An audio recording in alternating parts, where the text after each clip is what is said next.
Hello, nerds for humanity. We have a great show for you today.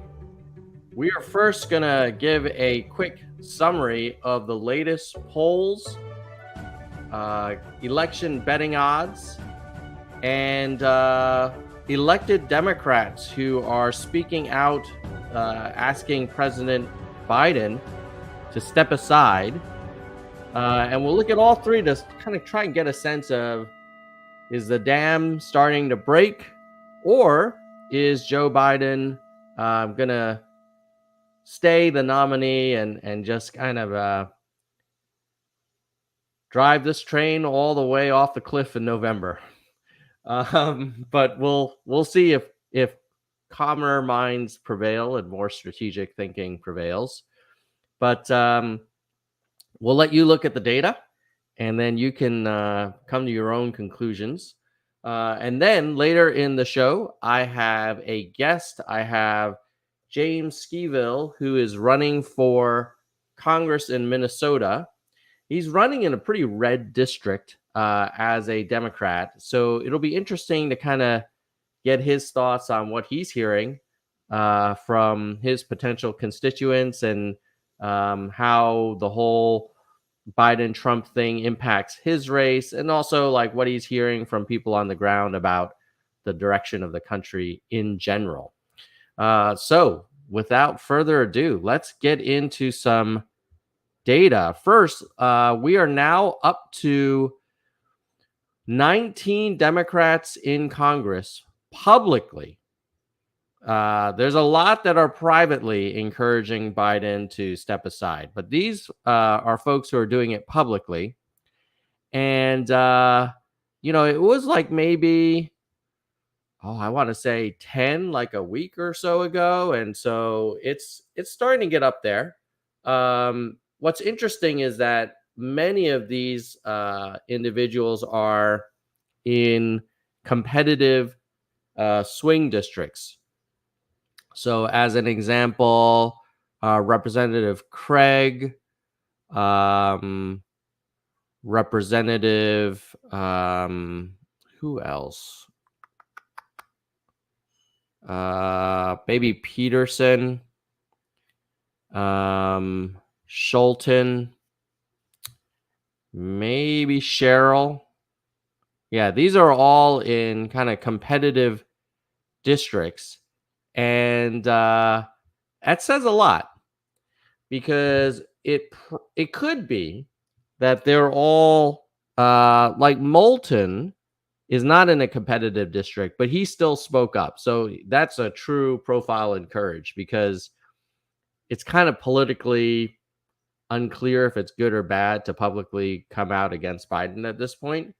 But if you're in a purple district and you're saying, hey, I think Biden is not ready, that's probably politically advantageous. And now, so you could say like, oh, well, therefore, the fact that many of these folks in competitive districts are asking Biden to step aside, it's just pure politics on their side.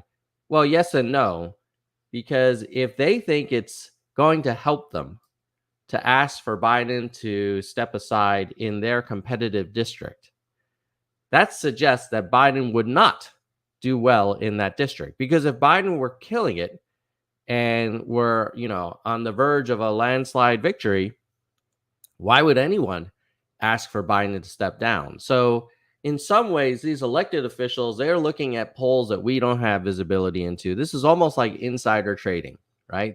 They have information that we don't have visibility into. We don't have access to it. And they're doing some calculations, and they're concluding that Biden on the top of this ticket is going to hurt me as a congressional representative running in this competitive district. And I got to ask for Biden to step down in order to improve my chances of winning favor with constituents in purple districts. So this is not a great sign for Joe Biden, because you know what happens when you step out against a incumbent president, and by now the presumptive nominee, now that the primary process is over, You just look at Congressman Dean Phillips. When he ran against Biden in January, nobody said, oh, this is great that we're seeing democracy and it should be competitive. And, Biden should debate the primary challengers so that we have a open and competitive process. No, they all called Dean Phillips a traitor, an agent for Trump, that he was an ageist, and that the biggest question that Dean Phillips got in every press interview was like, well, it sounds like you're saying Joe Biden is too old. And it's like, yeah, he is. And I think everybody owes Dean Phillips a sincere thanks for trying his best and basically torpedoing his political career to try and speak truth to power, and, as a campaign used to say the quiet part out loud. What is the data saying out loud? Let's look at some latest polls that have just come out in the last few days. So you've got Donald Trump favorability rating. This is a really interesting one because Donald Trump is very unfavorable. Let's be clear. Donald Trump is not a popular person when you look across the entire country. Within the MAGA kind of, and by the way, I'm going to call them what they are, the radical MAGA base. And I know there's a lot of MAGA folks who get very offended. Why are you calling us radical? Why are you saying it's extreme?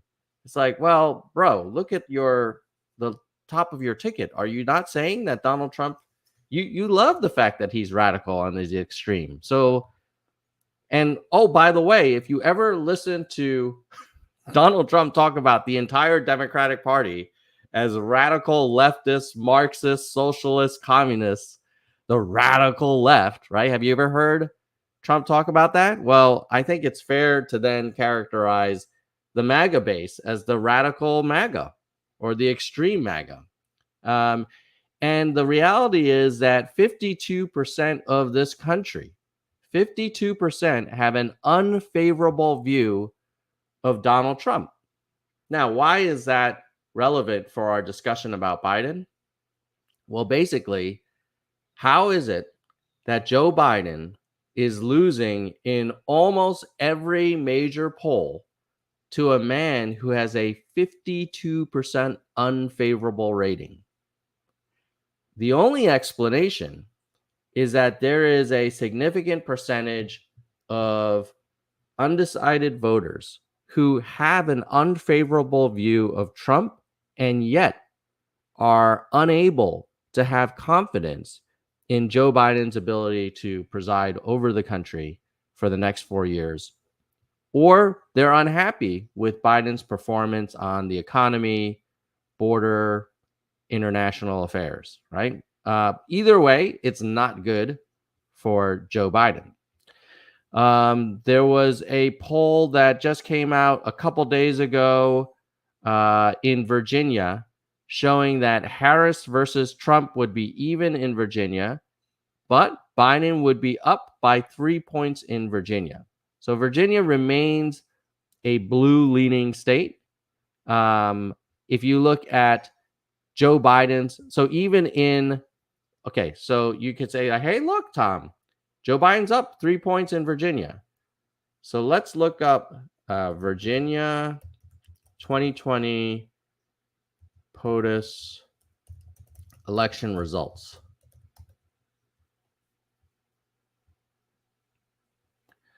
So Joe Biden won Virginia in 2020 by 10 points, okay? 54-44. You guys see that? 10 points, November 3rd, 2020. Oh, let me scroll up. There you go. Now you should see it. So Virginia is a very blue-leaning state. And the state that Biden won over Trump by 10 points in 2020, he is now up by 3 points. So This +3 for Biden in Virginia, you could say is, actually a loss of 7 versus his results in November of 2020. Let's look at some more data. Oh, by the way, hi, Yoda Fanny. We have a channel member. Thank you to all the people who support this channel. If you're watching on YouTube and you want to keep this channel going and grow it and see more content, click that join link and help us make more.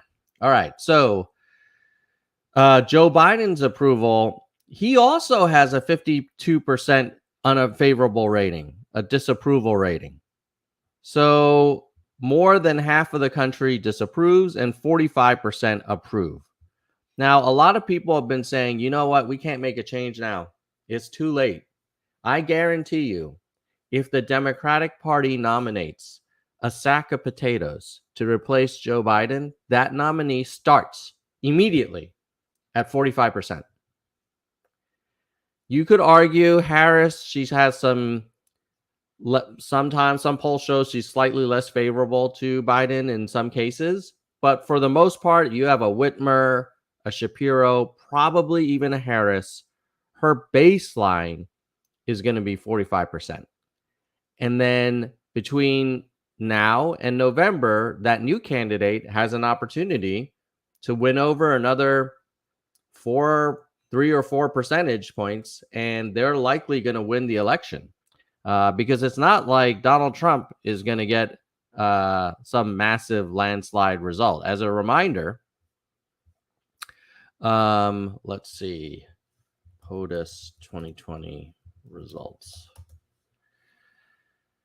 As a reminder, Donald Trump only got 46.8% of the popular vote in 2020. And I would argue he's perhaps that might be his ceiling. Maybe he could get 1 or 2 more points because he's campaigning on issues that resonate with some voters. But it's not like, oh my God, if the Democratic nominee starts at 45, Trump's going to be at 55. No, we know for a fact that 52% have an unfavorable view of Trump, and he only has a 44% favorability rating.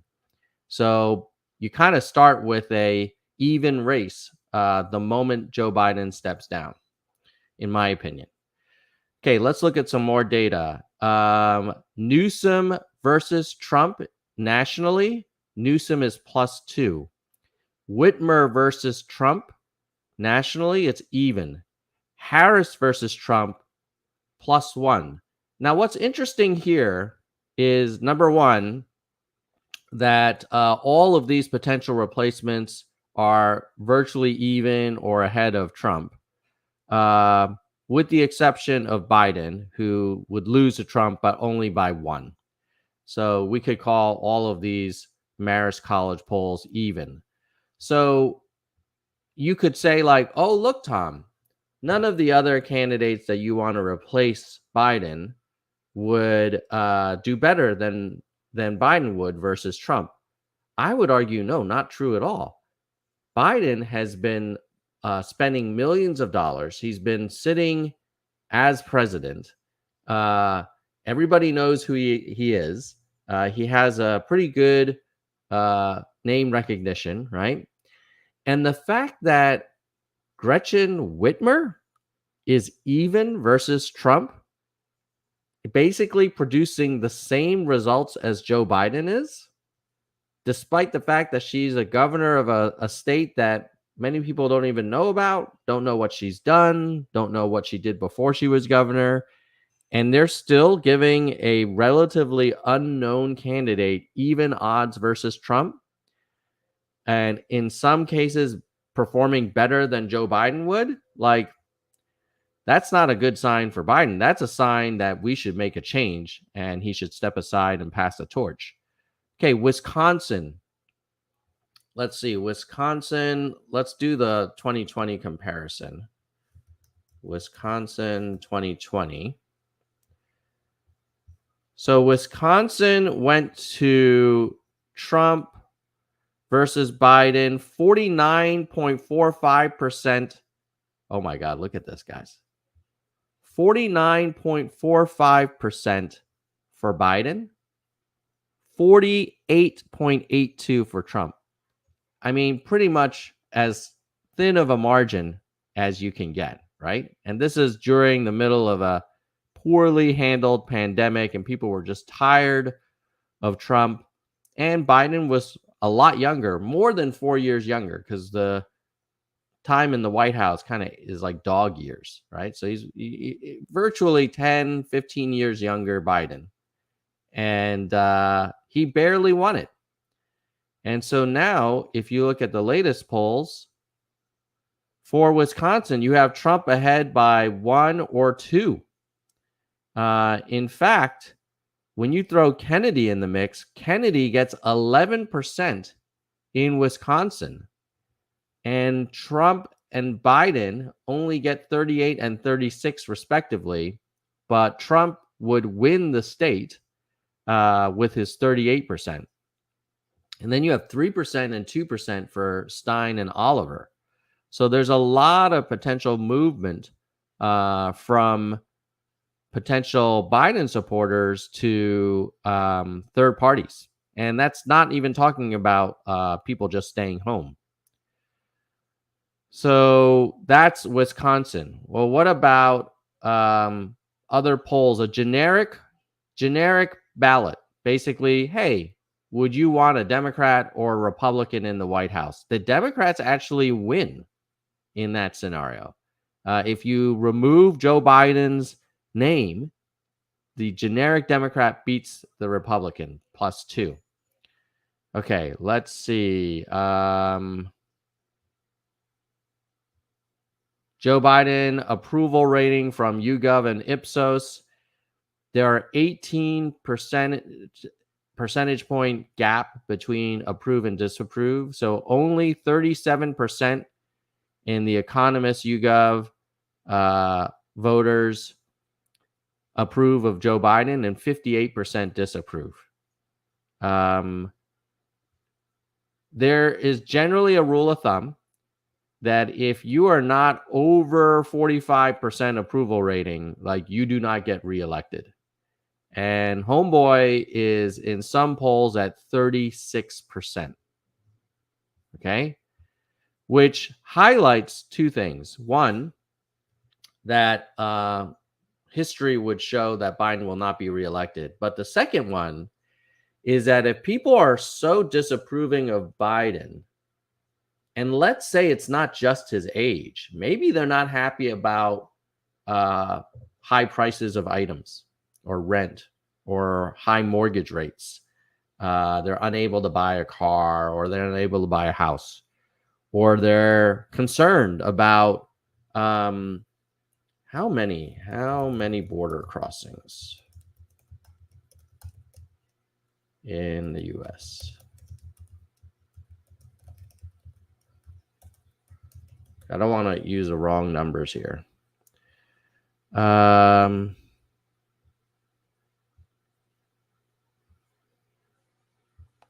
According to Pew, we are at around 300, between 200 and 300,000 crossings a month. So that's, call it 2 to 3 million border crossings a year. So maybe they're not happy with that. They're not happy with high prices. They're not happy with 2 to 3 million border crossings a year. Now John Lee is saying, hey, ever since Biden's executive order, the border crossings are down. Well, the thing is, Joe Biden has been president since 2020. So if he could have done that executive order this year, why didn't he do it earlier? But nevertheless, let's look at current border crossings in southern U.S.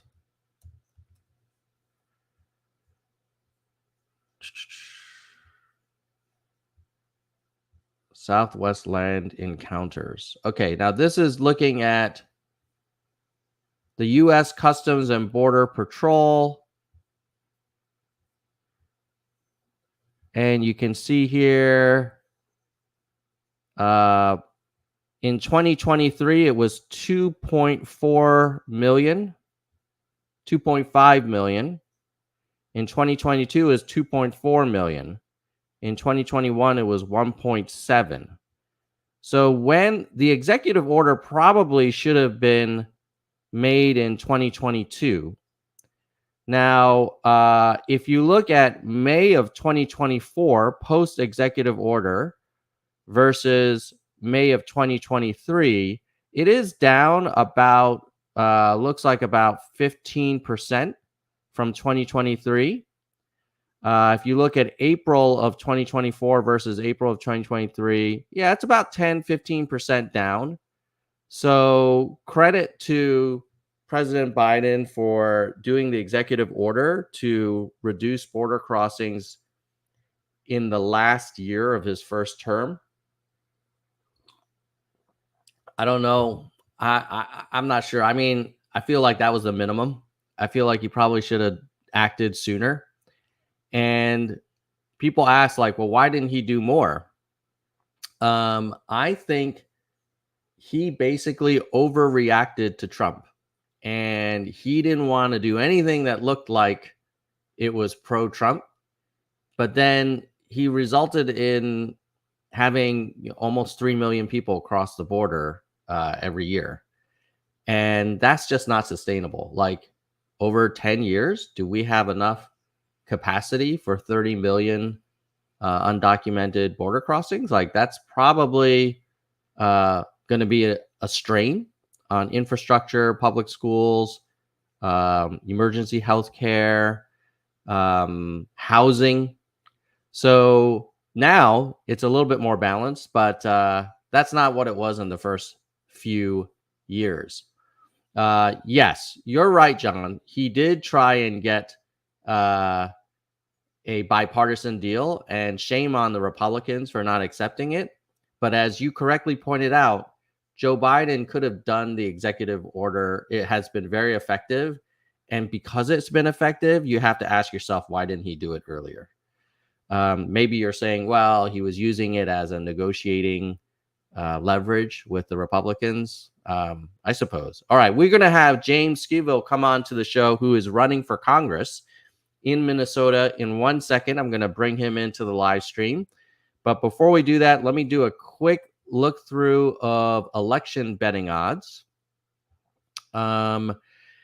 Gamblers, if you look at betting markets, gamblers believe that Donald Trump has a 59% of returning to the White House. I blame Joe Biden for that. Joe Biden himself, he does have a chance, according to betting odds, a 16.5% chance, which is slightly ahead of Harris. And then Michelle Obama would be the next most likely. So ultimately, I think the gamblers are not putting high odds on Joe Biden beating Donald Trump. Okay, so now we're going to bring in a special guest. We have James Sceville. James, how you doing? I'm doing okay. I'm just going to correct you on my name because it is a little odd there. It's James Seville. The C is silent. All One of right, those tricky James ones there. Seville. Wasn't there like a Cadillac Cadillac. Seville? Yep. Same pronunciation, just they threw a C in there for some reason. I don't know why. I We're love it. actually, Love it. we don't even Well, know where the name came from. It showed up 100 years ago, and here I am now with it.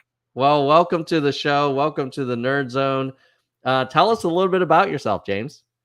So I am originally actually from Southern California. I spent 20 years in Escondido, which is right down by San Diego. I Mm. moved out to Minnesota in 2010. You didn't like Uh, the weather in San Diego? Not for you? I absolutely loved California. I graduated in 2008 when the entire economy kind of took a crash and it was tough. I was a CNA out in California and I was competing with about 500 other people for a minimum wage job. Mm. And I didn't enjoy that. I didn't enjoy spending $500 on a shared bedroom. Uh, my mom moved out in Minnesota. I asked her, "Was there any work out here?" And she said, "Yeah." She sent me a plane ticket, and 2 weeks later, I was out here welding for a company called Articat, putting together snowmobiles. And spent 8 years doing that, and then I got back into healthcare, and I've been an optician for 6 years out here doing rural healthcare, working with eyewear and glasses.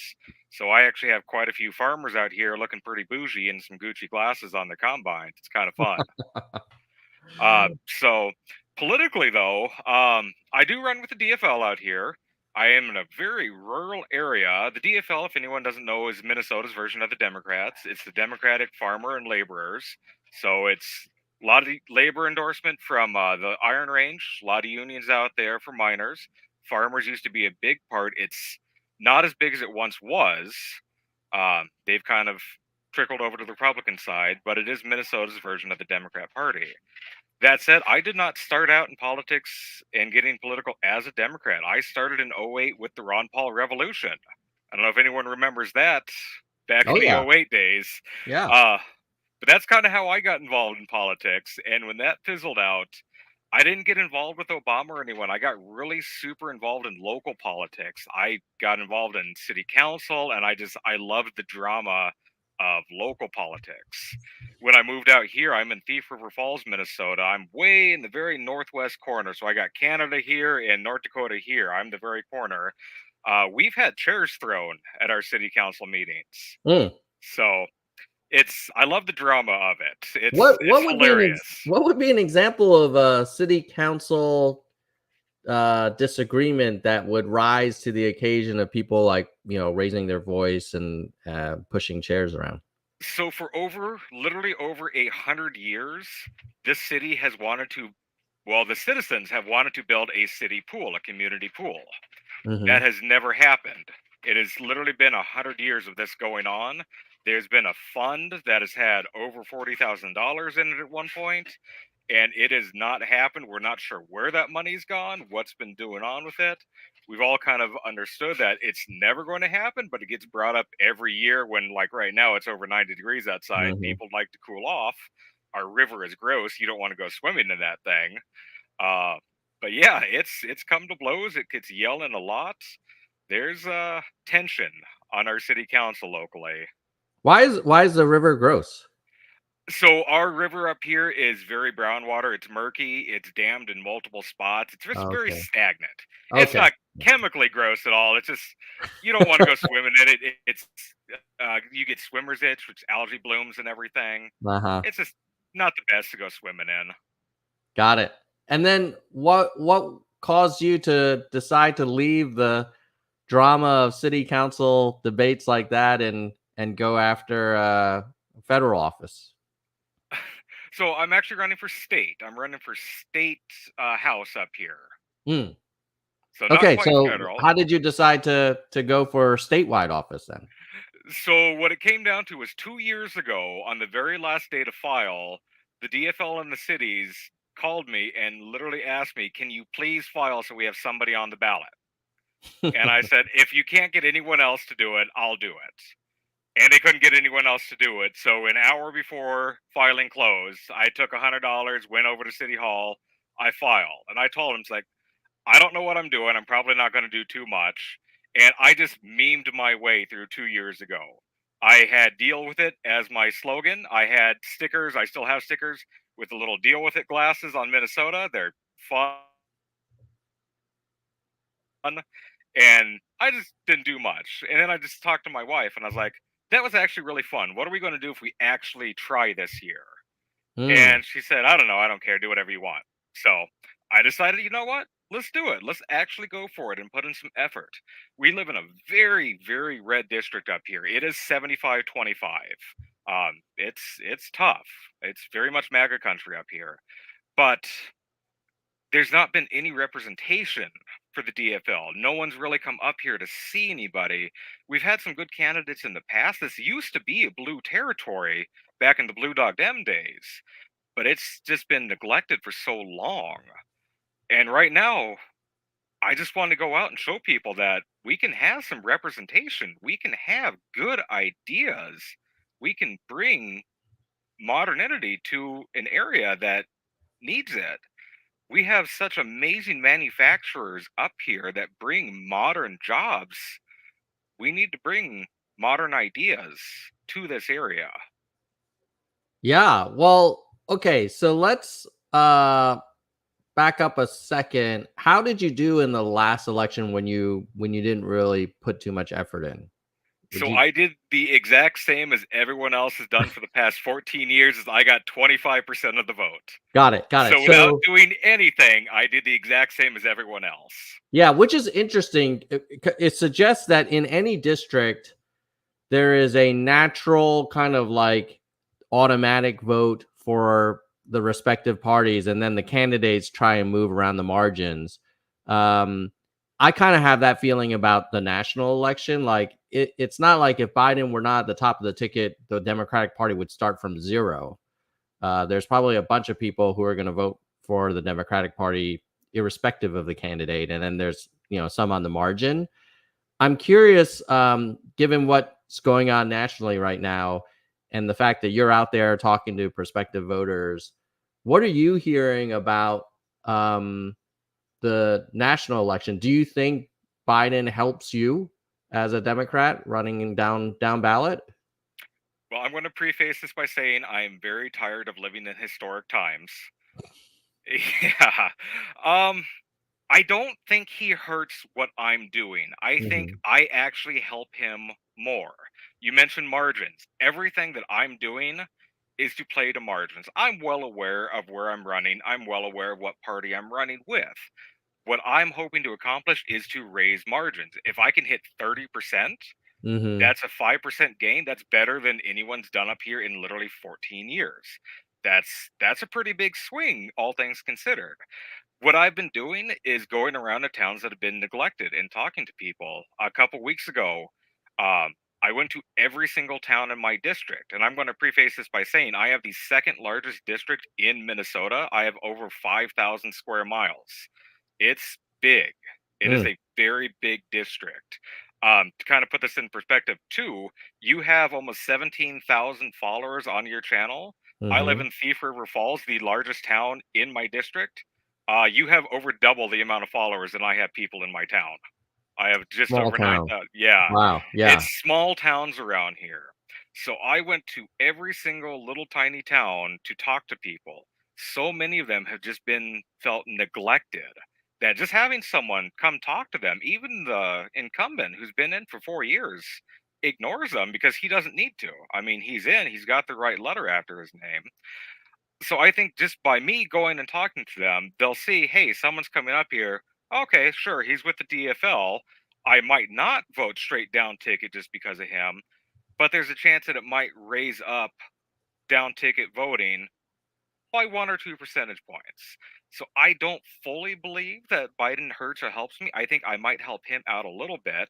I will mention that some of these small rural towns I've talked to, people are just kind of fed up with the status quo. So many people are just tired, very tired. I mean, we're agricultural up here. I have patients that I see that are from 2 hours away. And when I went to go visit them, they're like, I just, I can't vote for Trump again. I don't like Biden, but I don't want to see Trump in the House again. I'm just sick of him. And they never once said anything about his policies. It's personal. Mm. People up here just don't like him. And we're very conservative Norwegian up here. People that act out are too, I don't want to call it, too disruptive, too out there. They're not looked favorably upon. People like a very, I'll say, conservative, mellow, boring. People like boring people up here because we're a very quiet bunch of people out here. So I think they're kind of just getting sick of the theatrics. And I I think got that it. actually, yeah, I think that actually might be hurting Trump out here a little bit more. And in our local federal House race in CD7 as well, it's contested on the Republican side between Fishbach and a man named Boyd, who is, I'll just say it, a complete psycho. But that is now a contested primary. No one got their Republican endorsement, but the theatrics around it are really driving people away. I'm wondering if that's just not going to drive down turn down on the Republican side. People don't like that out here. They're tired of the yelling. Yeah, that's so interesting. So this is helpful to have you on the show because certainly the narrative that's prevalent within the national media, and I can just speak for where I live in Northern California. There's a lot of concern about Biden's chances. What I'm hearing from you is in your district, there's more frustration with a return of Trump's drama, and people are not that concerned about Biden's readiness to serve another 4 years. Yeah, it's really that. I have not heard a Hmm. lot from the older, reliable voter generation is not as worried about Biden so much as they're worried about Trump's drama. Now, from the younger people, they don't like Biden. I was not a Biden supporter. I am very happy with what he has done in his first term, but I was a Bernie bro in Hmm. 16 and in 20. I'm happy with what Biden has done. He's done some great accomplishments, but I'd be fine with a replacement. I mean, you show me someone that can replace him and hit the ground running, I will throw my support behind him. No problem with that. Uh, but a lot of it is less Biden is unfit and more of we don't want to deal with what Trump will bring to the table again. Is Hmm. what I hear in the rural areas out here. I'm going to ask you about the policies that you're running on, but one last presidential question for you is Absolutely. how do you think your district would react to, let's say, Kamala Harris or a Gretchen Whitmer on the top of the ticket instead of a Biden? I think Gretchen would do fairly well because she's from a little bit more Minnesota like state. Mm, She's someone that the people out here could relate to a little bit more. It's going to sound really dumb, but the name Gretchen, that alone would put a lot of people like, oh, Gretchen, I know a Gretchen. I could relate to that because a lot of the voters out here, we're a very elderly area. It's true. It's more people live up here and they move away as soon as they can because we're so rural. Um, I think Kamala would be fine, but I do believe Gretchen would just poll better out here simply for being a more Minnesota like state. yeah, that makes sense. I mean, even in California, there's a lot of people who are appreciative of what Kamala has done, but I think a lot of us think she'd be a better like attorney general than president.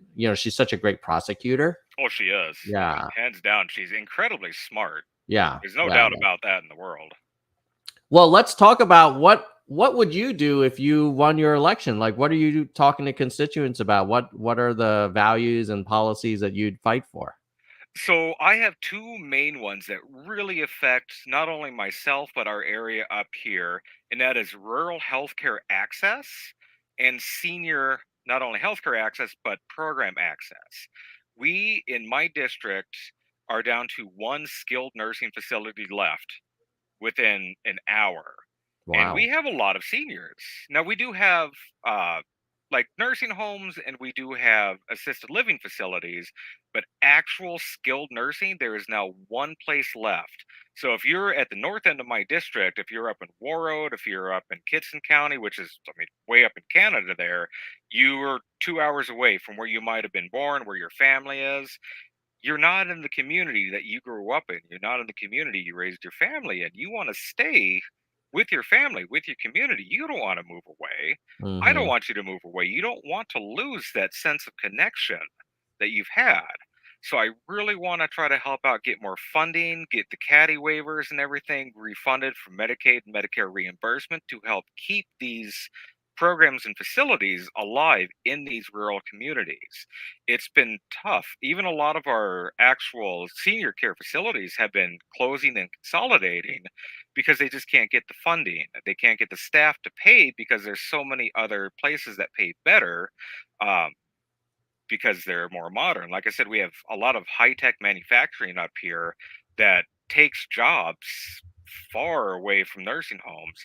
We have companies like Polaris and Articat, Marvin Windows that can pay almost twice as much as what any nursing home can pay. Mm, And you're going to go where the money's at. I understand. I get it.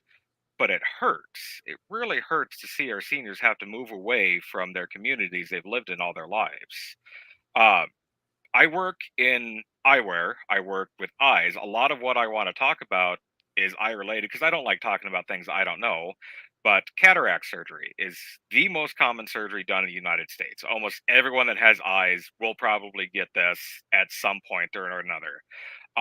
In our area, there is one doctor who does cataract surgeries, and he comes from an hour away. So the wait list is 2 months to get seen. You're Mm, looking at another 3 months to get the surgery, and then by the time you're done with everything, it's been almost 6 months before you can see properly again. In other states that are not Minnesota, laser treatments can be done by optometrists, not just ophthalmologists. We can't do that here. If we can expand scope of care to let our optometrists do some laser treatments and other things, we can reduce wait times by months and let the ophthalmologists get in and do the more skilled surgeries, reduce those wait times, and get people seen quicker. Just down the road from us, we had an entire healthcare system no longer doing pregnancies and baby delivery. So now, if you live in a town called Boston, you have to drive 60 miles to have a baby. mm. And that's in the middle of winter here. We can get 30, 40 below zero. You're trying to have a baby in the middle of a storm, and that's dangerous for mother, for baby. It's not good. So we really need to work on our rural healthcare options. Um, Immigration is going to be a big solving for that. When I lived out in California, our CNAs, ton of them were from the Philippines. They were wonderful people. They were smart. They were great at doing their jobs. We're going to have to encourage more immigration to fill these jobs that just are not getting filled locally. It'd be good, especially up here when we're so rural. We just don't have the people. Those are two of my big ones. Mm. Education out here. I mean, where schools are funded by property tax, we just do not have the base to fund our schools properly. In Thief River, they just fired 11 teachers because they did not pass the referendum. So now 11 teachers are fired. We had to raise all of our school programs by double. So if something was $50 to go play a sport, it's now $100. If something was free, it's now $50. It's sad that we're losing programs because we just can't afford them because we don't have the people to pay for them. Then we have places down by the cities in Minneapolis and St. Paul where they're overflowing with money, and their track and field teams have Olympic class equipment. Nothing to say that that's not good for them. That's great for them. But when we have some schools that are doing amazing and other schools in inner cities and rural that don't have anything, what Yeah. can we do? It's it's tough. It's tough to see that when our kids struggle so much and others don't. We need to have a little bit more equitable funding. And that's going to take someone a lot smarter than me to figure that one out, but it's something I definitely want to see. Yeah, it's so great having you on the show to provide that perspective because I don't think we talk enough about the resource discrepancy between rural and suburban kind of districts. And what I'm hearing is, hey, because you don't have the population base, because it's like agricultural and you don't have as many, it's not as dense, you don't have the tax revenue kind of foundation to fund a lot of things that many of us take for granted. And That's exactly it's it. kind of like this spiraling effect. Then people move away, and that reduces tax revenues even further. Yeah, that's a really hard problem. And I remember I lived in Switzerland for a few years, and I was always impressed how they managed to get like train stops in the most rural, distant parts of the country because they just have this belief like wherever you live, you should have access to like key infrastructure. And maybe we don't do as much as we could here to ensure that people living wherever you are in the country, you're going to have uh, a solid public education kind of option, solid healthcare, that kind of thing. Yeah, and I get it. It's tough because we're so big up here and we're not as densely populated and sometimes we're very sparsely populated. Hmm. I like to tell people though, it's like look at the amount of paved roads we have out here. It's amazing. We have paved roads that might service, 4 or 5 houses. Hmm. But so many people sit there and complain that there's a pothole or two on them. It's like we're doing pretty good. I would love Hmm. to see better. But for what we have, it's not the worst. If you can get me in, I will fight tooth and nail to get us better. And for the schools up here, we have tiny schools of 150 kids that are still servicing areas from 50 miles around them because those are the closest schools. I mean, these kids are getting on the bus at 6 in the morning to get to school to 8 because that's Mm. the closest school they have to them. It's tough. It is absolutely tough, but that's part of the thing we deal with when we live in these sparsely populated rural areas. Now, James, if you watch Fox News or CNN, you'll hear a lot of talk around book banning or mandatory Bible teaching or CRT, DEI, all that, people's pronouns. And it's a very strong talking point on both sides, but particularly, I think, on the right kind of side of the political spectrum. Is that a top issue for, like, how does that weigh in the list of things that the people you're talking to, like, what do they think about that stuff? Is that a big concern they have? Besides a few of the people who are known wackadoodles up here, that's actually not something that seems to be much of a problem in Minnesota. We have one guy locally that is part of the Quiverful movement and absolutely hates our school system to death. Uh, but there's not a whole lot of talk about book bans or anything up here. We have a pretty decent education system in Minnesota that makes sure our kids have what they need. I haven't heard anything through the local school board. I know a lot of the people on my local school board because I have small kids. I got an 8 and a 9. All right, well, God, they just had birthdays. Got an 8 and a 10-year-old now. So I keep very involved on all this stuff. We have a great library system that keeps on board with everything. So locally, not much of an issue. For as rural as we are, we actually have a pretty large gender and sexual minority population up here that keeps us fairly diverse Hmm. on that. So it's kind of crazy to think that we're fairly rural, but that is not a problem that we run into too much up here is the hate on literature that some people have. I think the worst we had is when we were passing the cannabis reform bill here and legalizing that was some people saying, everyone's going to be out driving high and the world's going to come to an end. But for the most part, not a lot of issues on that out here. Yeah, I was in Washington State when they legalized marijuana, and there were similar concerns. And then afterwards, I didn't notice any difference. No, yeah. Yeah. We have a question in the live chat from Lou Mansfield, who's a channel member. Thanks for your support, Lou. What do you think of the Ford Party and their efforts to support uncontested down ballot candidates similar to you?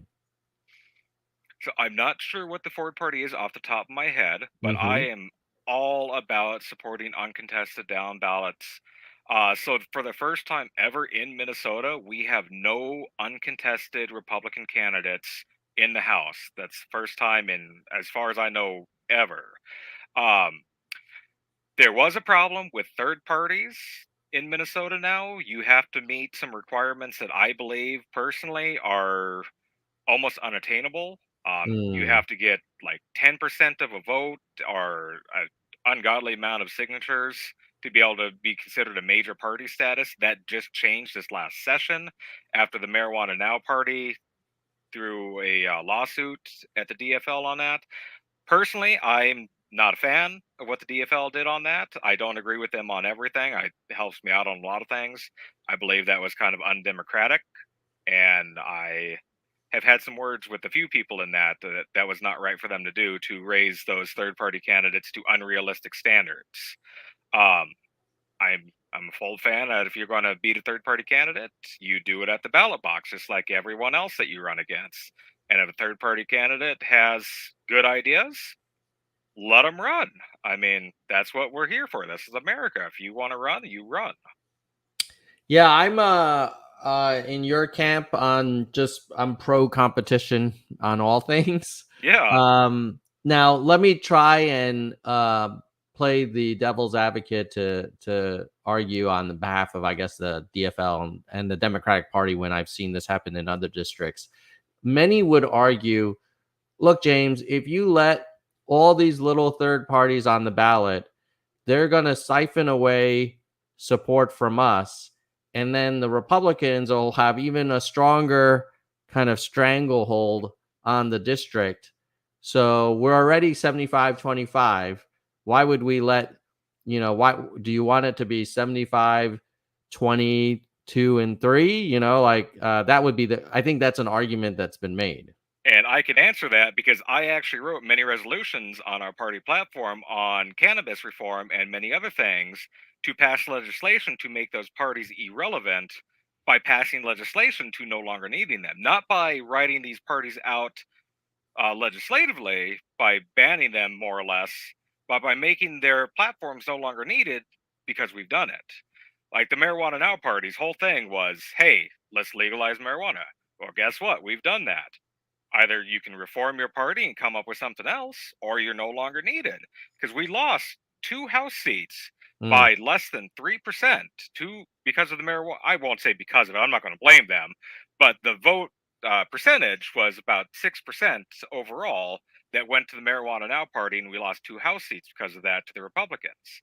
And that's when I was like, hey, if we get this legalized, I'm not going to say that my writing did anything to do that. I'm just one person way up in the middle of nowhere. But by getting the cannabis reform bills passed, getting that out, Marijuana Now Party was no longer relevant. Those votes can go to DFLers or, even Republicans, who knows. By writing legislation that makes these parties unneeded, you get those voters on your end. You don't need to make them ban them by writing, you know, unrealistic goals. Make your own platform, be someone that these people would want to vote for you for, instead of saying, hey, you guys can't participate, you're not invited to the party. Yeah. I I'm all for lowering the barriers to entry for whoever wants to compete for those votes.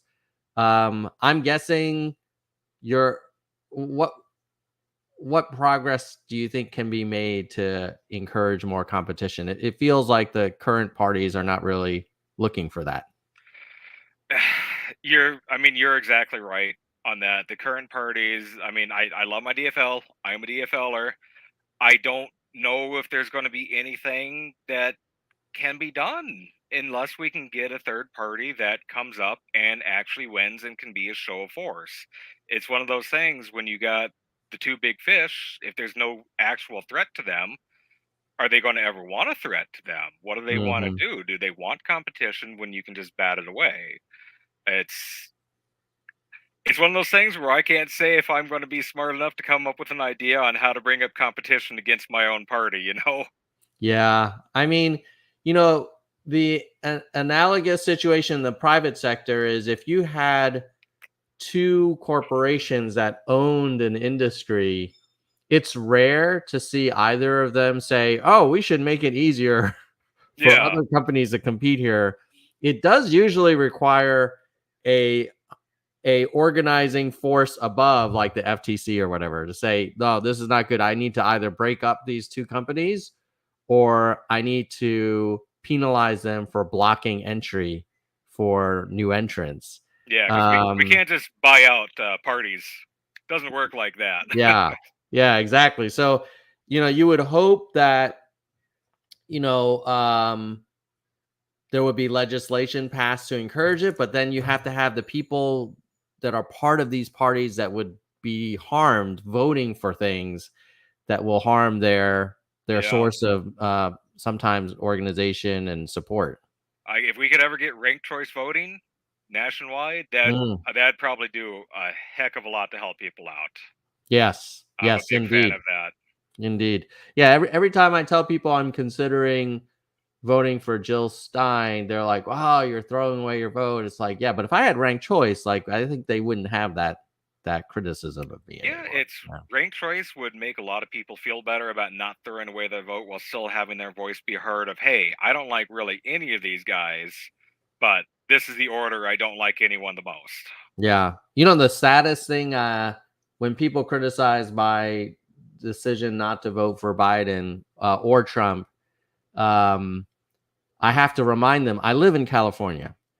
So my vote really doesn't, it literally does not affect who's going to be in the White House at all. But this is a very big state. Like, why shouldn't my vote matter? Like, why Yeah, should well, someone's vote in Pennsylvania matter so much more than a California resident? you look like when it comes down to primaries and everything. Like, why is Iowa first? Now, Yeah. Iowa's beneath me, it's right there, but they're not exactly diverse by any Yeah. means or stretch. Yeah. Yeah. All right. We have another. We'll wrap it up in a minute, but we got a couple questions for you. Another one from Lou, channel member. What is the Minnesota DFL willing to do with policy to try and address the concerns from your district? What are the solutions? So this is actually a pretty cool thing that Minnesota does is Minnesota actually has what's called red to blue for House candidates. So they've realized that there is not a lot of rural outreach, and especially for people trying to run for office. So I have, for lack of a better term, I'll call a handler who's from the Minnesota DFL House, whose whole job is to try to do rural outreach and find what we need to do to get better policies for rural people to support the DFL. So he supports me, I support the people out here. They are trying to build a whole coalition of what do we need to address what rural people want now. I don't know of any other state off the top of my head that actually has rural outreach itself. Like it's his whole job. That's all he does is rural outreach to people like me running for office out here. So they're actually trying pretty hard to address the concerns of us people who are not in the metro districts. It's been a pretty good program. They had it a couple years ago when I ran as well, but it's been improving every time. So So they're trying. let's make believe you're talking to a prospective constituent, and they're saying, James, I'm really frustrated with our lack of access to the kind of public education opportunities that I see happening in more densely populated parts of the state. What is the DFL going to do about that? What would your answer be? Well, first off, it'd be like, well, if you elect me, then I will do everything I can to get us more resources here in the outstate area. And after I do my whole pitch on that, it'd be like, I will also let the DFL know through my contacts in the outreach office of what our concerns are here. That goes straight to DFL leadership. So even if I do not get in, then the DFL itself knows what people are looking for out here. So that way, even that if I'm not in, the people down in the metro still know what they can do to gain your support for later runs. Got it. So your pitch would be, I will probably advocate to the DFL leadership and to the state legislature these concerns. Wouldn't the Republican be advocating similarly? Like, what is their position on this? Like, to have less resources, or? For the most part, yeah, there's been a push for vouchers in Oh, education. Yeah, that whole voucher thing. hmm. The current House member in my district is actually in the bottom three of effective legislatures in Minnesota. He doesn't do anything. Um, he's been trying to push to get an airport up here to get a tarmac on an airport for 4 years. Hmm. That's kind of been it. He's a turkey farmer, and unless you're a turkey farmer, he just doesn't care. Turkey farming's really big up in our area, but yeah, besides that and an airport to get a tarmac on it, that's all he's done. Um, Not a lot comes from him. We do Mm. have the state senate minority leader is in our district, but his whole goal in life is to just say no to everything because we have trifecta in Minnesota, so they don't really need any votes to push things through. So he just votes against everything. He voted against a farm bill. Like we're agricultural, and he voted against a farm bill up here. That should be a death sentence, but it won't be. Yeah. I mean, that's a good example of if there's no competition, then whoever's in power can just do whatever the hell they want, even if it's not in the interest of the constituents, because what are they going to do? That's kind of a lot of it when you get into these extreme districts, red or Yeah. blue. I mean, when you're in a district that's 75-25, there's not a whole lot you have to do to keep your seat. Okay, last question before we wrap up. Uh, do you see any partisan patterns in your state based on rural urban? Like, what are some other big differences for those of us who are watching that are unfamiliar with kind of the challenges rural areas face? You've talked about some of them already. Are there other areas where you're like, wow, even within, let's say, the Democratic Party, there's just big differences between the policy priorities between rural and urban? Absolutely. And I'm going to just touch on this and then go into this question here is if you ever want to see something that is incredibly weird politics, is look into the Iron Range politics on the Arrowhead in Minnesota. I do not know enough to tell you about those offhand, but that is an area that is flipping blue, red there. Um, that is major union place there. That'd be really fun for you to look into. Is the Iron Range for DFL politics and Republican politics there? Hmm. Because that is very rural, but it's been a blue stronghold. It's been switching back and forth. That's crazy to look into. They literally are their own little world of politics, and yeah, look into that. It's crazy. For us though, in rural urban, it's it's a lot like a lot of the country here. Where I'm at, along the Red River Valley here, we're basically little North Dakota. I mean, we're flat, we're agricultural land. It's a lot of it is long, open expanses of wheat and cornfields here. So we have high tech manufacturing and we have agricultural.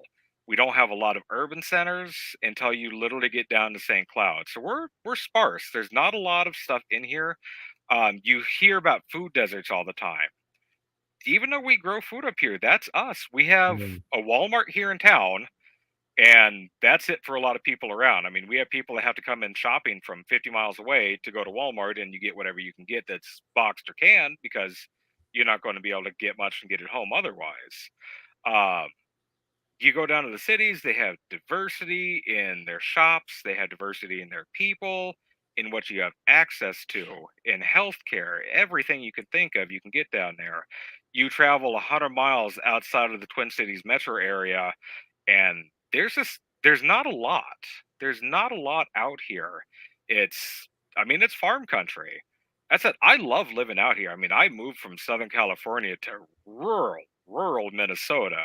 It's been great for me. It really has. I like the slower pace of life. I like having a house that I could afford out here. Now I have a family out here now. It's great. Those are probably things I would have not been able to have out in Escondido that I got the opportunity to have. And I know not everyone's going to have that same opportunity to just pick up and move halfway across the country.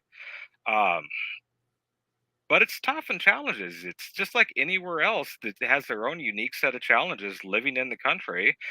Out here, I mean, if utilities go down, the utilities are probably going to be down for a while because to get people out here to set them back up, it's a drive.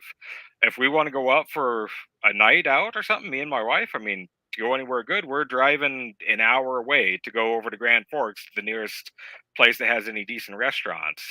Uh, Costco is 2 hours away. That hurts. As someone from Southern California having to drive 2 hours to go to Costco, that hurts. I miss Costco. Um, I so go you there almost every day. yeah, it's a big change, and just when you think of how you want to plan things, it's planned in hours.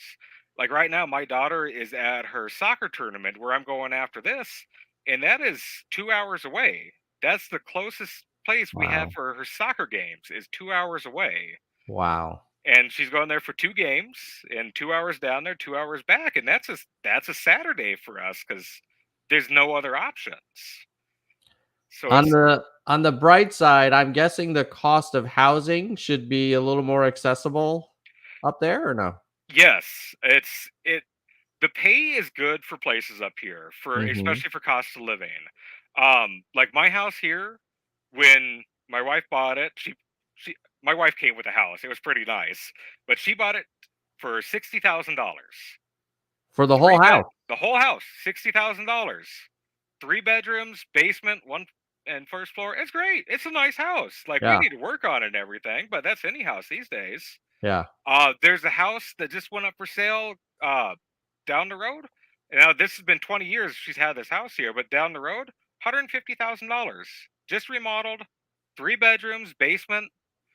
And out here, you can go work at a company called DigiKey, which packs and ships electronics. They'll start you at $21 an hour. Work in an air-conditioned warehouse. Hmm. It's not bad, and their healthcare is amazing. Like it's free. If you're single, you get free healthcare, no copays. Wow. It's worth it. The Yeah. downside is that you live in a place where it gets 40 below zero for months at a time. Oh yeah. You had me until that part. Yeah, that's kind of Um, what gets most people there. There's a meme that I share once a year that says if you can't handle me at my worst where it's 98 degrees, you can't handle me at my other worst when it's negative 40 degrees. yeah. Yeah. It's That. we have That. extremes up here.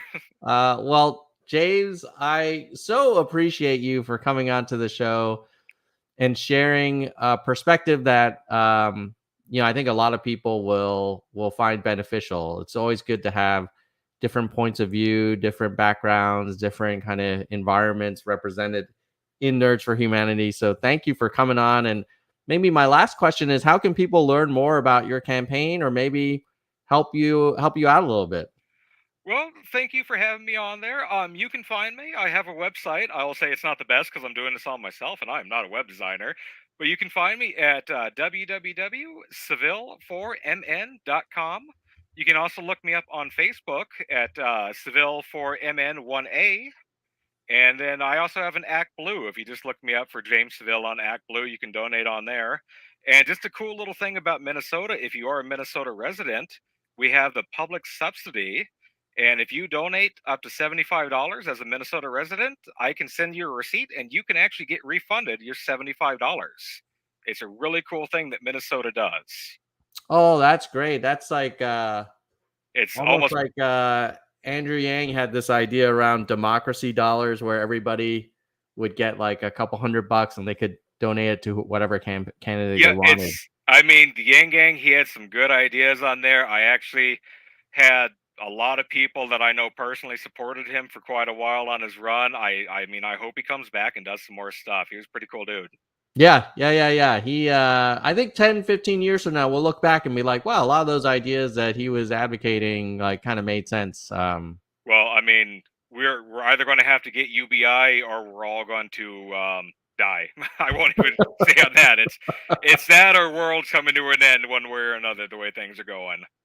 Well, James, I hope you'll help us turn the corner and make things better in your district and in the country overall. Thanks for coming on the show and sharing your perspective. Thank you so much for having me. It's been great. Take care and have fun at the soccer game. Thank you. Bye now. Later, James. All right, James Seville, cool dude. It's a challenge running in such a deep red district, but I think we need more kind of common sense folks like him that are calm and focused on problem solving and humble, like that guy. So check him out. You can it's Seville4mn.com. If you want to, I bet you if you donated like $20, there would be probably more impact with that support than if you gave $20 to the Biden-Harris campaign. Because, well, number one, I don't think the Biden campaign is gonna last, and then number two, they're spending like, I think Biden is talking about spending $50 million in the next few weeks to try and prop up the campaign, and they're gonna just blow that money. Okay, I'm gonna give a shout out to our channel members. We actually have a bunch of channel members in the live stream. So I want to give a shout out to our members who make this channel possible. And then I'm going to give you my closing thoughts and some predictions on where I think this race is going to go and things that you should look out for. But first, if you like this kind of content and want to help me make more, just click the join button on YouTube, and it starts as low as $1.99 a month, and you can cancel anytime. Who are these channel members? Well, first I got to give a shout out to Soldier One. He is our senior vice president, supporting this channel for 50 months. Thank you, Soldier One. By the way, I'm going to be going to a Yang Gang reunion potentially in the next few hours in San Mateo, California. So if any of you guys are going to that reunion in the Bay Area, look out for me and give me a hello, nerds. At the VP level, we have Kristen Slevin, Bike, and Emily Quinn. Emily, for sure, was in the live chat just recently, a few minutes ago. I don't know if she's still there, but thanks for your support, Emily. And, of course, Kristen and Bike. Kristen's been supporting the channel for 54 months. Okay, then we have Hardcore. In order of length of support, Gene, David, DK, Jekalego, Mr. History, Mona, Vaughn, Yang, Dean, Galessa, Jay Perrin, Dana, Jason, Daniel, Jeremy, Mickey, Yoda, Jackson, and Unkiyu. And at the verified level, starting at just $1.99 a month, in order of support, I will scroll through them. They are all amazing, beautiful nerds for humanity. Thank you all. Okay, now if you can't become a member, the next best thing you can do is like this channel and like this stream and share it out, because more people will discover it. It'll help us grow. The more we grow, the more interesting guests we can have come on the show. My God, wouldn't it be cool to have someday Joe Biden or Kamala Harris or Gretchen Whitmer in the Nerd Zone? Or even, oh my God, I'm not sure if I would want to interview Donald Trump, but that would be interesting. So my predictions for this coming week, things to look out for. So number one is this weekend, there's been reporting that Obama, Pelosi, and Jeffries will be continuing their efforts to persuade Joe Biden to step aside.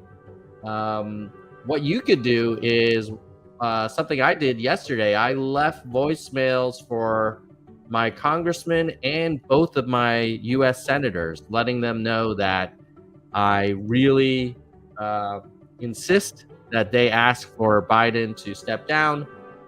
And if enough constituents kind of create some noise for their elected officials, you know, these elected officials respond to their customers because they know, well, I'm going to need to raise money. I'm going to need to win my next primary. I'm going to need people to turn out.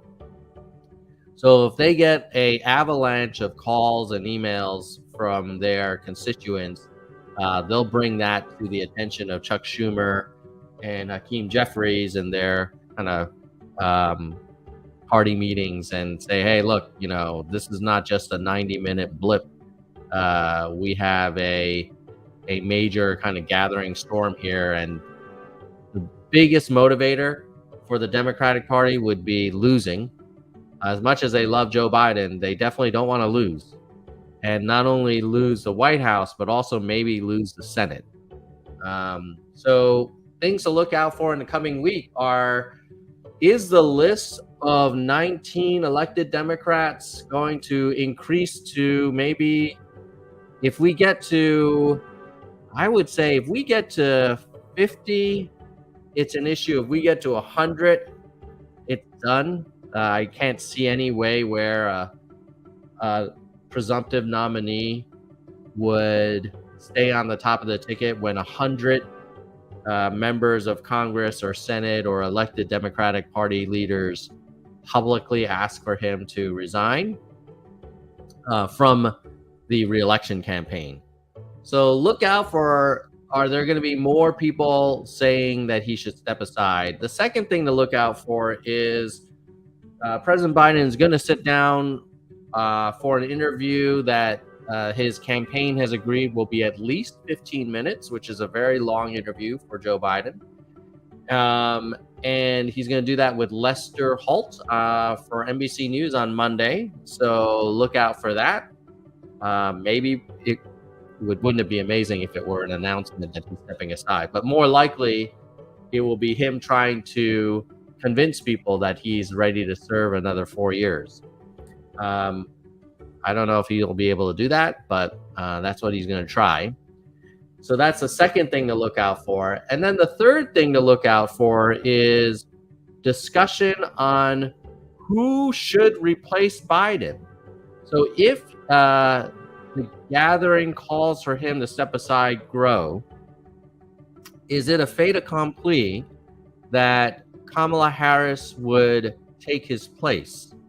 And the arguments in favor of that are, well, he picked her as his VP, as his second in command. Why shouldn't she get the nomination for the next election? The arguments against that are that, VPs don't inherit the presidency. Ask Joe Biden in 2016 what happened. Barack Obama believed that Hillary Clinton was a stronger candidate and kind of talked down Biden from running. And I think to this day, Biden's kind of pissed about that. So, and in fairness to Biden, I think Biden in 2016 would have probably beat Trump. I think he was a more appealing kind of candidate versus Trump in 2016 than Hillary was. But either way, there is an argument that Harris should just automatically become the nominee. We know that Harris' approval rating is almost as low as Joe Biden's, and she would have to defend the Biden inflation, Biden border policy, and Biden international policy. Whereas if you had a Whitmer or Shapiro, they could kind of be somewhat insulated from that. But look out for that. Like, will there be a battle within the Democratic Party? Whitmer and Shapiro are doing the right thing. They're saying, hey, I'm not interested. I support Joe Biden. But if asked, I'm sure they would serve. So those are the three things to look out for. Hopefully this was a interesting live stream, or if you're watching on replay video, or if you're watching or listening on our audio podcast, hopefully this was a good listen. Subscribe to wherever you listen to audio podcasts, Nerds for Humanity. I am considering turning off the audio podcast because when I look at the number of downloads, it's kind of modest. And we have to pay every month to host those podcasts. So I'd be curious in the comments below if you would be disappointed if I took away the audio podcast, because I could then redeploy that money to growing the channel, maybe starting to do some advertising to kind of get more people to know about our content, or upgrading like the camera or audio or whatever. Like, there's other things we can do to make the channel better. But yeah, let me know what you think. All right, bye nerds.